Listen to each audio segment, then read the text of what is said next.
La noche de difuntos me despertó a no sé qué hora el doble de las campanas.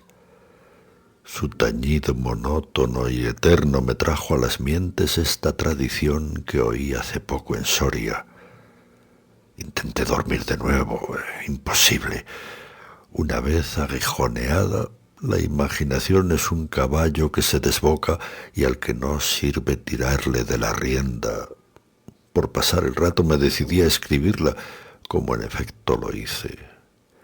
Yo la oí en el mismo lugar en que acaeció, y la he escrito volviendo algunas veces la cabeza con miedo cuando sentía crujir los cristales de mi balcón, estremecidos por el aire frío de la noche.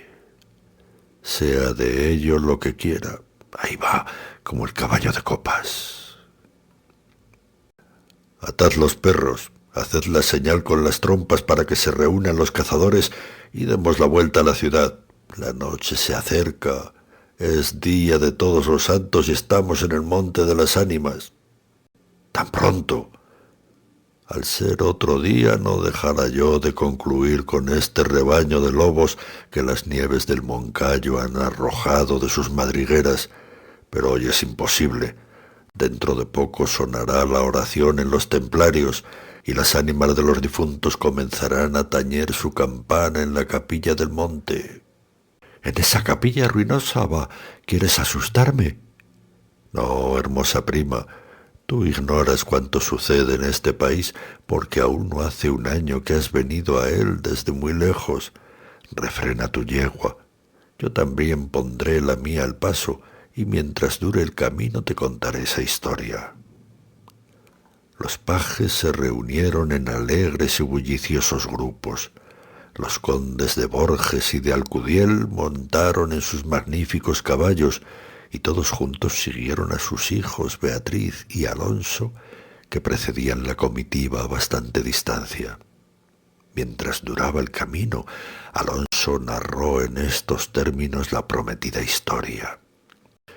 Ese monte que hoy llaman de las ánimas pertenecía a los templarios, cuyo convento ves allí a la margen del río. Los templarios eran guerreros y religiosos a la vez.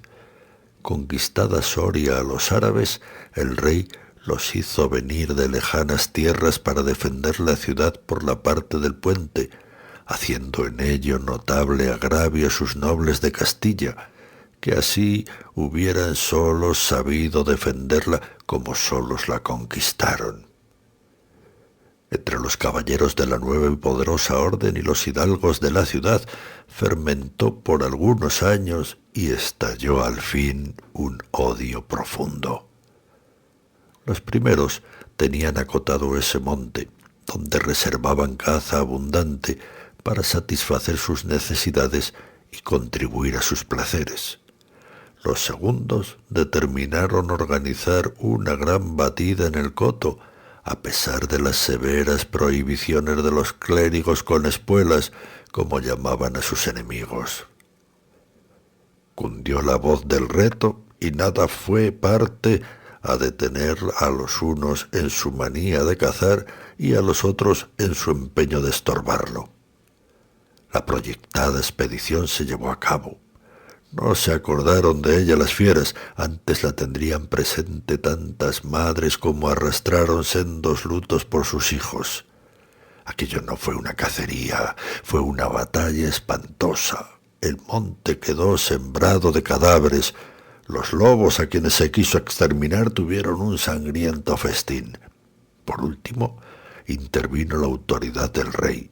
El monte, maldita ocasión de tantas desgracias, se declaró abandonado y la capilla de los religiosos, situada en el mismo monte y en cuyo atrio se enterraron juntos amigos y enemigos, comenzó a arruinarse. Desde entonces dicen que cuando llega la noche de difuntos se oye doblar sola la campana de la capilla, y que las ánimas de los muertos, envueltas en jirones de sus sudarios, corren como en una cacería fantástica por entre las breñas y los zarzales. Los ciervos braman espantados, los lobos aúllan, las culebras dan horrorosos silbidos, y al otro día se han visto impresas en la nieve las huellas de los descarnados pies de los esqueletos.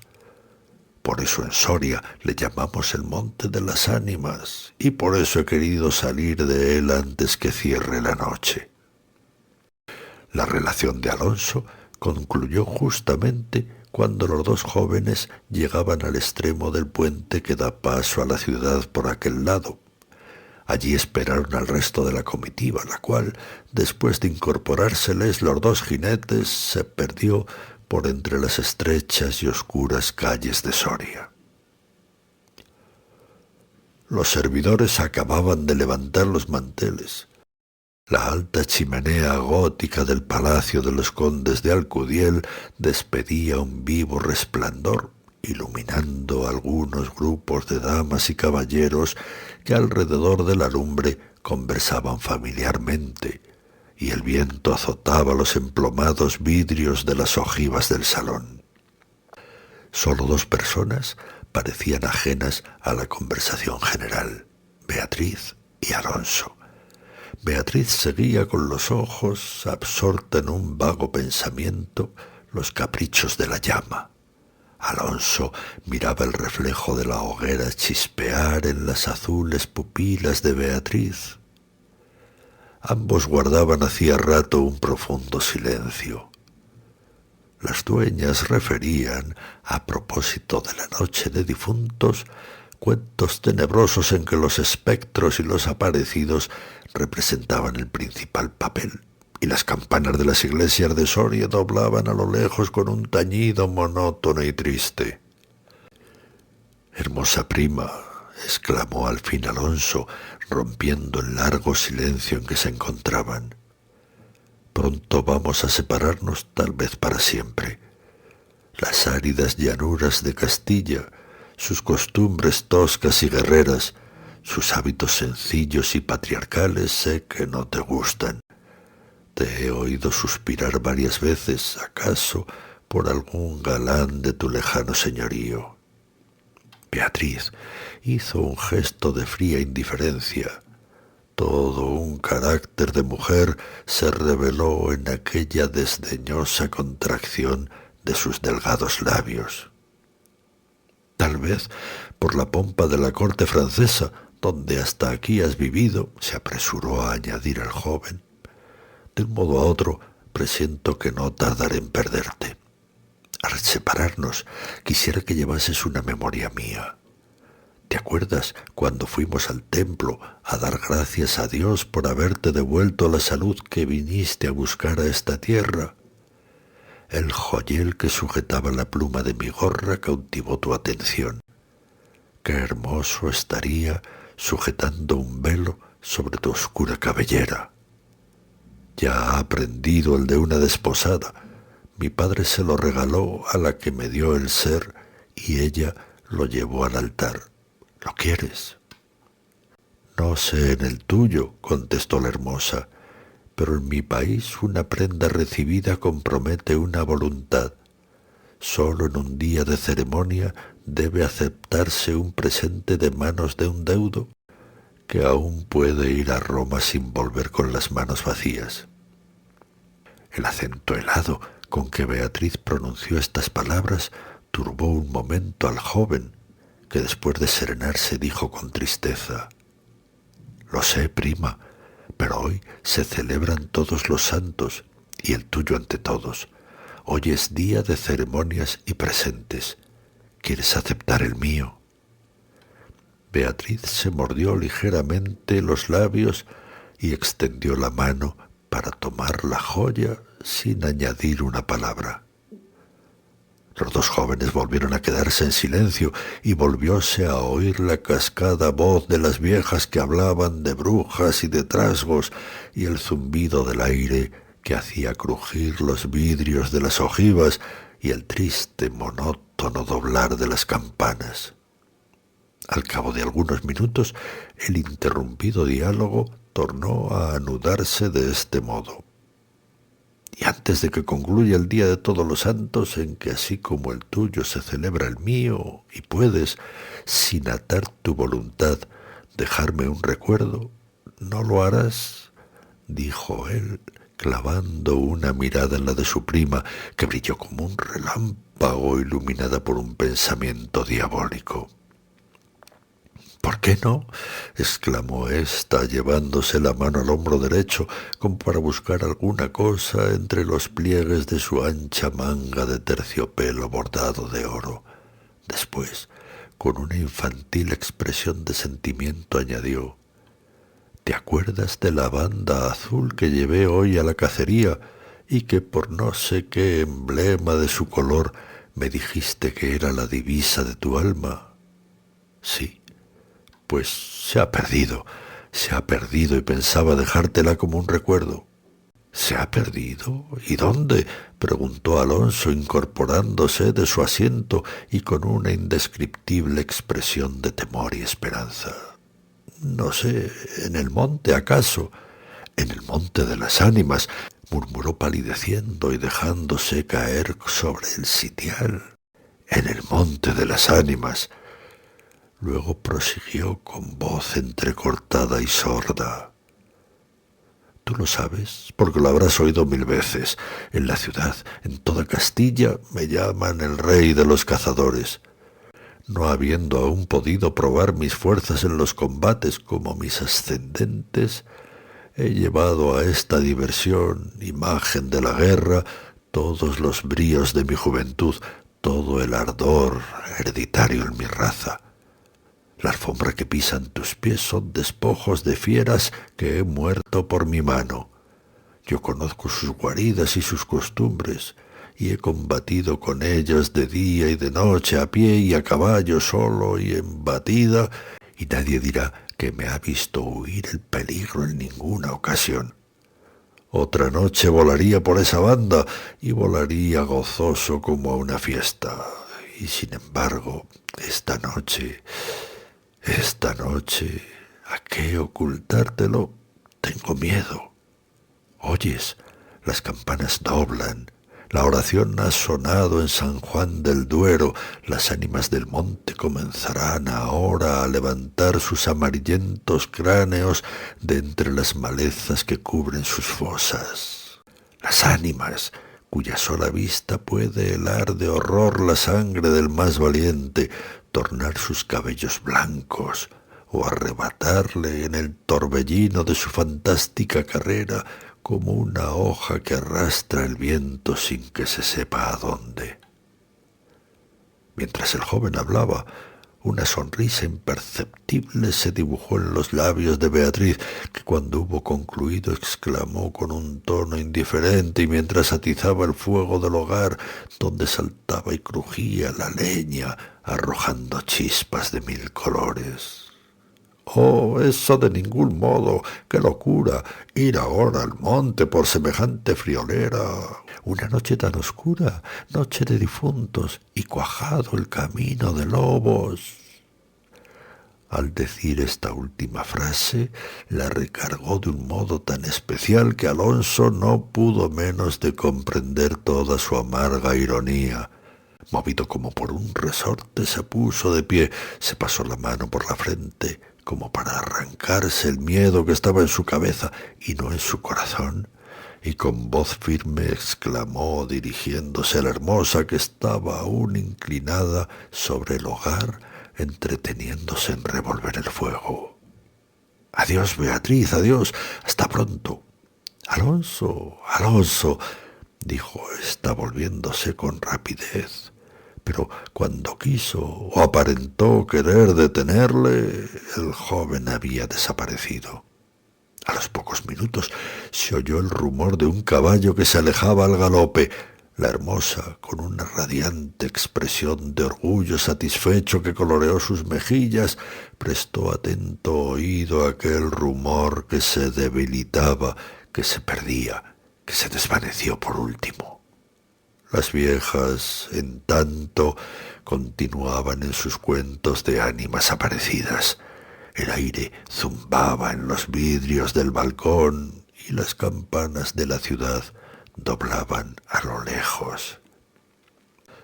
Había pasado 1 hora, 2, 3. La medianoche estaba a punto de sonar y Beatriz se retiró a su oratorio. Alonso no volvía, cuando en menos de 1 hora pudiera haberlo hecho. «Habrá tenido miedo», exclamó la joven, cerrando su libro de oraciones y encaminándose a su lecho. Después de haber intentado inútilmente murmurar algunos de los rezos que la Iglesia consagra en el día de difuntos a los que ya no existen. Después de haber apagado la lámpara y cruzado las dobles cortinas de seda, se durmió con un sueño inquieto, ligero, nervioso. Las 12 sonaron en el reloj del postigo. Beatriz oyó entre sueños las vibraciones de la campana, lentas, sordas, tristísimas, y entreabrió los ojos. Creía haber oído a par de ellas pronunciar su nombre, pero lejos, muy lejos y por una voz ahogada y doliente. El viento gemía en los vidrios de la ventana. «Será el viento», dijo, y poniéndose la mano sobre el corazón procuró tranquilizarse. Pero su corazón latía cada vez con más violencia. Las puertas de alerce del oratorio habían crujido sobre sus goznes con un chirrido agudo, prolongado y estridente. Primero unas y luego las otras más cercanas, todas las puertas que daban paso a su habitación iban sonando por su orden, estas con un ruido sordo y grave, aquellas con un lamento largo y crispador. Después silencio, un silencio lleno de rumores extraños, el silencio de la medianoche, con un murmullo monótono de agua distante, lejanos ladridos de perros, voces confusas, palabras ininteligibles, ecos de pasos que van y vienen, crujir de ropas que se arrastran, suspiros que se ahogan, respiraciones fatigosas que casi se sienten, estremecimientos involuntarios que anuncian la presencia de algo que no se ve y cuya aproximación se nota, no obstante, en la oscuridad. Beatriz, inmóvil, temblorosa, adelantó la cabeza fuera de las cortinillas y escuchó un momento. Oía 1000 ruidos diversos, se pasaba la mano por la frente, tornaba a escuchar, nada, silencio. Veía con esa fosforescencia de la pupila en las crisis nerviosas como bultos que se movían en todas direcciones y cuando dilatándolas las fijaba en un punto, nada, oscuridad, las sombras impenetrables. «Va», exclamó, volviendo a recostar su hermosa cabeza sobre la almohada de raso azul del lecho. «¿Soy yo tan miedosa como esas pobres gentes cuyo corazón palpita de terror bajo una armadura al oír una conseja de aparecidos?» Y cerrando los ojos intentó dormir, pero en vano había hecho un esfuerzo sobre sí misma. Pronto volvió a incorporarse más pálida, más inquieta, más aterrada.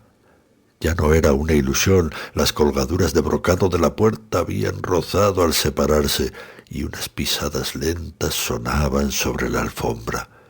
El rumor de aquellas pisadas era sordo, casi imperceptible, pero continuado, y a su compás se oía crujir una cosa como madera o hueso. Y se acercaban, y se movió el reclinatorio que estaba a la orilla de su lecho. Beatriz lanzó un grito agudo y, arrebujándose en la ropa que la cubría, escondió la cabeza y contuvo el aliento.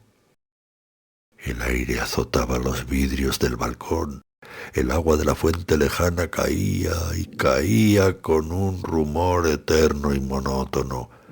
Los ladridos de los perros se dilataban en las ráfagas del aire y las campanas de la ciudad de Soria, unas cerca, otras distantes, doblan tristemente por las ánimas de los difuntos. Así pasó 1 hora, 2, la noche, un siglo, porque la noche aquella pareció eterna a Beatriz. Al fin despuntó la aurora. Vuelta de su temor, entreabrió los ojos a los primeros rayos de la luz. Después de una noche de insomnio y de terrores, es tan hermosa la luz clara y blanca del día. Separó las cortinas de seda del lecho y ya se disponía a reírse de sus temores pasados, cuando de repente un sudor frío cubrió su cuerpo. Sus ojos se desencajaron y una palidez mortal descoloró sus mejillas. Sobre el reclinatorio había visto sangrienta y desgarrada la banda azul que perdiera en el monte, la banda azul que fue a buscar a Alonso. Cuando sus servidores llegaron despavoridos a noticiarle la muerte del primogénito de Alcudiel, que a la mañana había aparecido devorado por los lobos entre las malezas del Monte de las Ánimas, la encontraron inmóvil, crispada, asida con ambas manos a una de las columnas de ébano del lecho, desencajados los ojos, entreabierta la boca, blancos los labios, rígidos los miembros, muerta, muerta de horror. Dicen que después de acaecido este suceso, un cazador extraviado que pasó la noche de difuntos sin poder salir del Monte de las Ánimas y que al otro día, antes de morir, pudo contar lo que viera, refirió cosas horribles. Entre otras, asegura que vio a los esqueletos de los antiguos templarios y de los nobles de Soria enterrados en el atrio de la capilla, levantarse al punto de la oración con un estrépito horrible y caballeros sobre osamentas de corceles perseguir como a una fiera a una mujer hermosa, pálida y desmelenada, que con los pies desnudos y sangrientos y arrojando gritos de horror daba vueltas alrededor de la tumba de Alonso.